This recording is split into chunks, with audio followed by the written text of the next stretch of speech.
Okay? So, okay yun. po natin ha, ipunin natin yan. Pero gaya nga po sabi ni Adelaide, kanina po nag-usap kami. Magpo-coordinate naman po kami. Sino teacher? Sa aking susundan doon kay Ma'am Chef.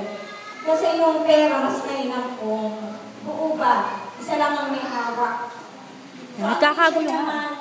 Hindi naman yung bahagi ng simbahan. Hindi ko baga, para tayo kasi katulad din na namin mga pera sa sinasabukan. So kami, ako, bilang magulang, hindi ko mas sinasabi wala akong tiwala sa bawat bahagi. Pero mas buwang tiwala ako na magiging maganda ang graduation kung guro ang mahawak.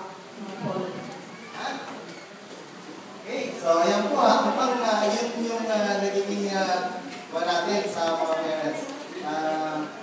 Second voice ha? So ano man po magiging pasya ninyo, pag po ay gagana doon po sa magiging pasya ninyo. Okay po ba yan? Okay lang. Okay na ba yung ganun sa loob sa tanong na yan? Ano ba? Kung gusto po ninyo, bigay sa teachers, sila po mag-aawag. Ipunin na lang nila. Total, ito naman na yung pupuntahan ng lahat ng mga babayan ninyo.